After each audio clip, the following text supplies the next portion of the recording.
so I'm messing with the camera a little bit here to get a better angle. Hey everyone. I guess Dexter's going to do this video with me today. And Leo. Today we're going to talk about the best tips and tricks for going and success. Okay, I'm going to try this again. I'm going to name my top 10 favorite tips and tricks for planning a successful Universal Studios trip. There's a lot that you can do to make your trip super successful. It can sometimes be make or break in my opinion. And I also will give you some tips on what not to do, like wasting money on things that you don't need. So let's get started.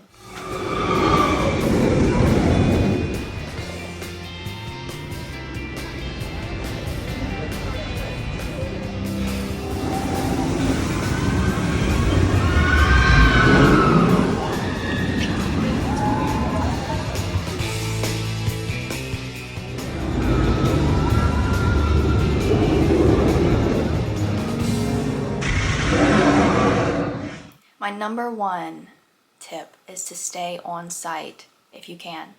You get early park admission, you get access to the buses.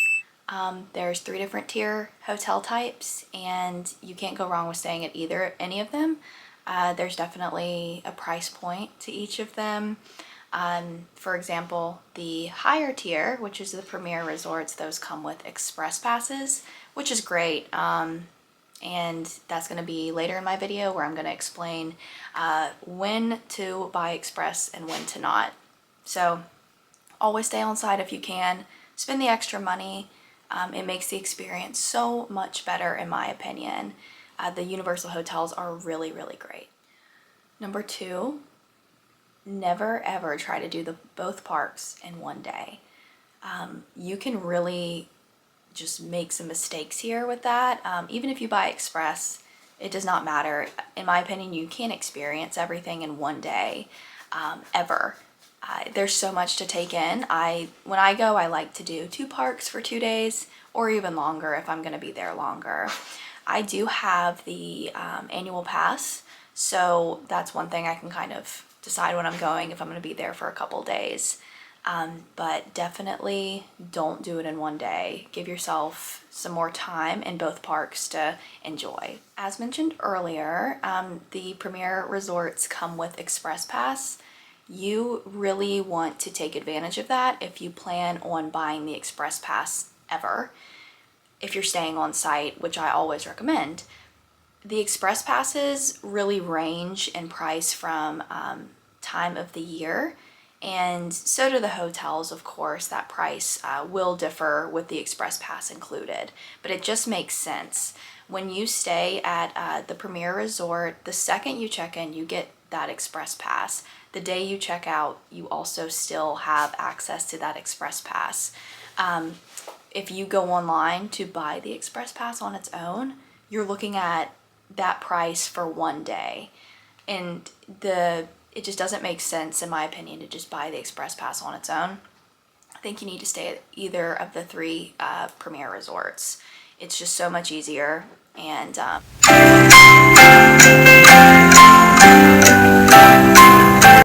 it's just so much easier, in my opinion, to stay at those resorts and get Express passes through them. The check-in, check-out, being able to keep the Express Pass for both days is so amazing. And the price point is much better, especially if you have a bigger party. I think it makes way more sense.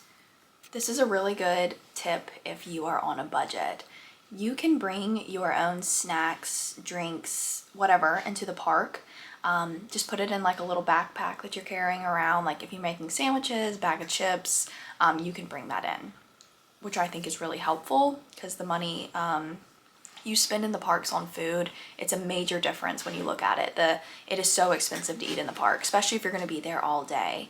I like to eat in the park to experience some of the food that they offer, but I will say we buy our own snacks and drinks for like the hotel when we're going to have a pool day or when we get hungry at night.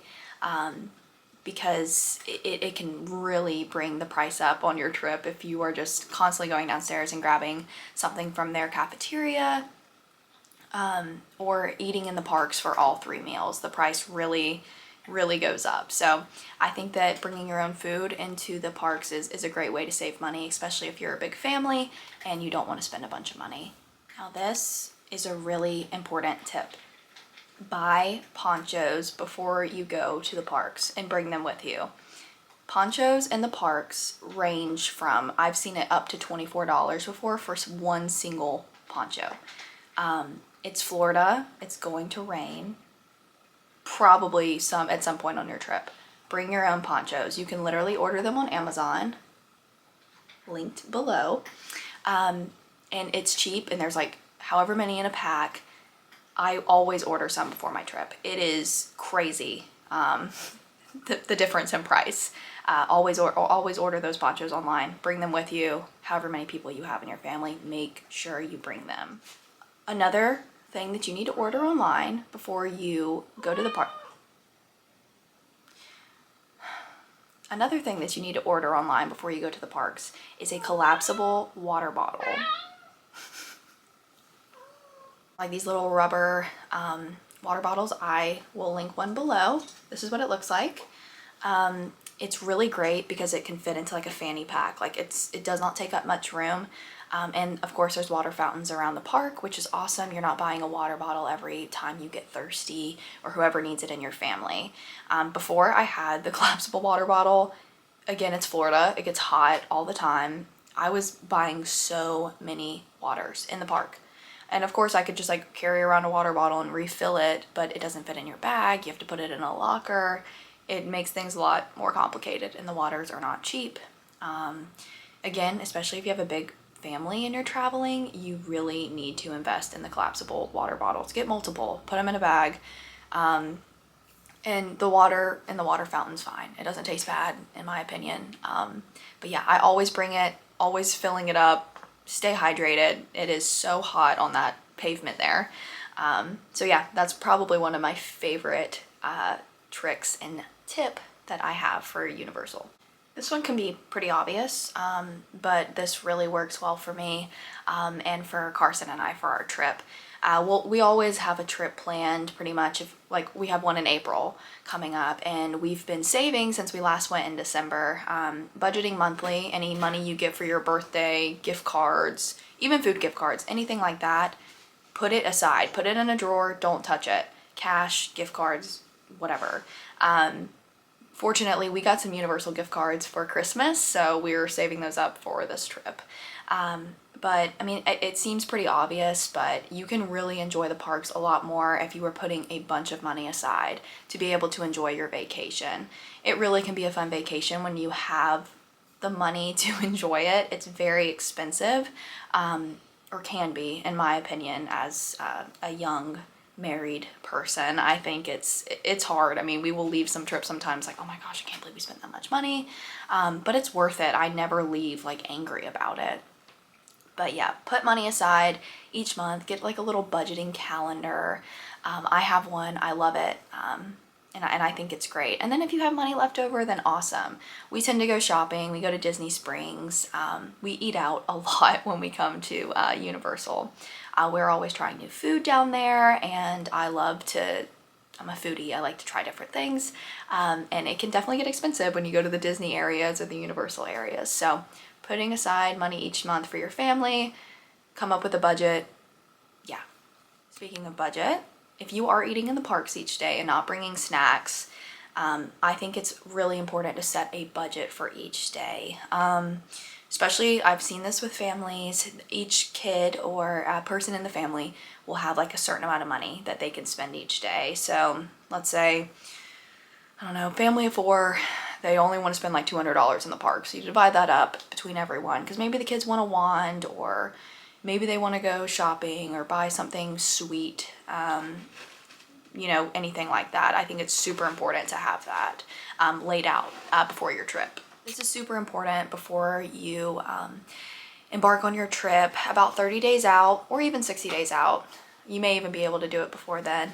I think it's really good to make reservations for the restaurants you want to eat at City Walk or at the hotels, you can definitely run into some crazy wait times for restaurants, or they just won't even let you in. For example, Toothsome's Chocolate Emporium is a very popular restaurant. We're going in April, at the end of April. I've already made our reservations because that is one that tends to kind of back up. Sometimes you can walk in if you're lucky. But again, if you're a family, I think it's really important to set those reservations. You can go on the Universal website and or the app and reserve through there. They have a lot of, it's really user friendly in my opinion. You just pick a time and that's it. I've really enjoyed making reservations for the food there. I don't think there's been a time that we haven't made reservations. Sometimes you can wait about 15 to 30 minutes after, depending on how busy they are that night. So I would definitely recommend it for the City Walk restaurants, any of them. They're all popular. They always stay busy. And yeah, so I would definitely recommend making those reservations. Another really great thing that I like about the Universal website and buying tickets on there or express passes or anything like that is that you can really price out different dates. Hotels as well. I mean, you could put a date in for, let's say, next week, which is spring break, and the price is going to be crazy. Same with Christmas, same with Thanksgiving, 4th of July. The price really shoots up. I mean, I think that's a pretty obvious thing, but I think that there's even different weeks that you don't even realize that are cheaper than others. I mean, we go at the end of April because that's like right before school gets out. It's a little bit cheaper because the parks aren't as busy. But if you price out those different dates, I would just like get everyone together, find out what dates work best for you, and lay them out and start pricing them out, write them out, and really look at that price. I mean, I've seen trips vary for just Carson and I between $200, $300. And I mean, maybe not in total. I mean, a good bit though. I mean, you gotta think when you factor in food, wait times, all that type of stuff. Which brings me to my next point. Avoid spring break. Don't go. The rides get slower. They shut down because they're operating at crazy capacity. It is so busy. The Express Pass line during spring break is even an hour or two wait. It's really important to avoid spring break if you can. Now, if your kids, that's the only time they can go, that's the only time they can go. And you can make the best out of it by staying at a premier resort and getting Express Passes. To me, just, if you can avoid it, avoid it. The parks are busy, people are angry, it's a little warm. Depending on the time of year. It rains, so a lot of the rides will shut down. And not only spring break, I think if you can avoid all holidays, yeah, try and avoid the holidays. Again, spring break, 4th of July, Labor Day weekend, Easter, which will fall in the spring break category, Thanksgiving, Christmas, avoid it. Avoid it if you can. Any long weekend, it's going to be busy. We definitely have like researched the crowd calendar, which you can find online. There's a couple different sites that have a crowd calendar. Orlando Informer is one of them, Undercover Tourist, and they will kind of tell you like what the parks are expected to be at. It's I use that like it's like my Bible because I really want to enjoy not waiting in line for 4 hours for Hagrid's or Velocicoaster, which tend to be the two that take the longest sometimes when it's busy. So definitely consider looking into that before you book your trip and try to avoid the holidays. A couple other things that I want to throw in here. If you're going to Universal multiple times a year, like me, look into the Express Pass. They're not as expensive as I thought they were going to be. You can pay monthly if you want to, put a deposit down. They have different options. And of course, the highest annual pass comes with Express Pass after 4 p.m. I think that is such a great addition to the annual pass if you get that high tier only, which is definitely a little bit more pricey. I have the one right below it, so we don't get the Express after 4, but next year I am considering making the switch to that. The other great thing about the annual passes is you can get like 40% off of hotels, depending on the time of year. Not always, like spring break, holidays, they don't run that. But you can really see some much cheaper hotels. Ever since we have booked using our annual pass, excuse me, sorry, it has been so much cheaper for us. Like the hotel, it doesn't even like barely cost anything. And we stay at Cabana Bay most of the time. So really I would consider looking into that if you're planning multiple trips to Universal this year. Now, if you're just planning one, go big, make the best of it. But yeah, we love the annual pass. You get 15% off food, 10% sometimes, food at City Walk or at the restaurants within Universal. Same with merchandise. I have some cute little figures back there that I got at Universal, and I got them 15% off, which, I mean, it doesn't sound like a lot, but in the long run, when you're buying multiple, you're doing all these things with that pass, you really do save money. I'm trying to keep track this year of how much we've saved with our annual pass. So yeah, I think that's really important to consider if you are thinking about making multiple trips this year. Avoid when going to the parks and planning to go to the parks is don't make an itinerary of what you're gonna hit at 8 o'clock in the morning. I mean, if you do early park admission, you're gonna know where you need to go. A lot of people choose to go to Hagrid's. I don't because I know how many people are running there. And I feel like I've waited longer at early park admission. Anyway, that'll be a different video, but don't try to like plan each second of your day out. Just enjoy it.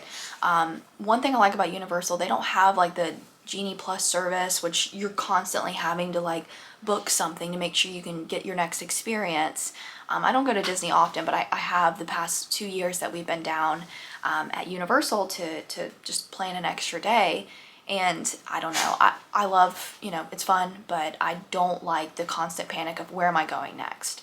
I think if you just kind of know where you need to go, just do a little bit of research on like things you like, and really take that into consideration instead of just being like, okay, at 8 a.m. we're going here, 8:30 we're going here, because your day will never end up going as planned. Rides shut down, lines are long. You can, you know, I don't know, just do too much at once and then you find yourself not enjoying it. I really like to like take a day to just like walk around, ride a couple things, use another day to like really hit the big rides. I mean, it really depends on the way your family goes. Like if you're constant go, go, go, go, and you want to do that, you absolutely can. But I feel like I've enjoyed it way more when I haven't, you know, pushed myself to like make an itinerary for it. Anyway, I hope you guys enjoyed my tips and tricks of this video. This is my first YouTube video, so probably will get better as time goes on. But thanks for watching and subscribe.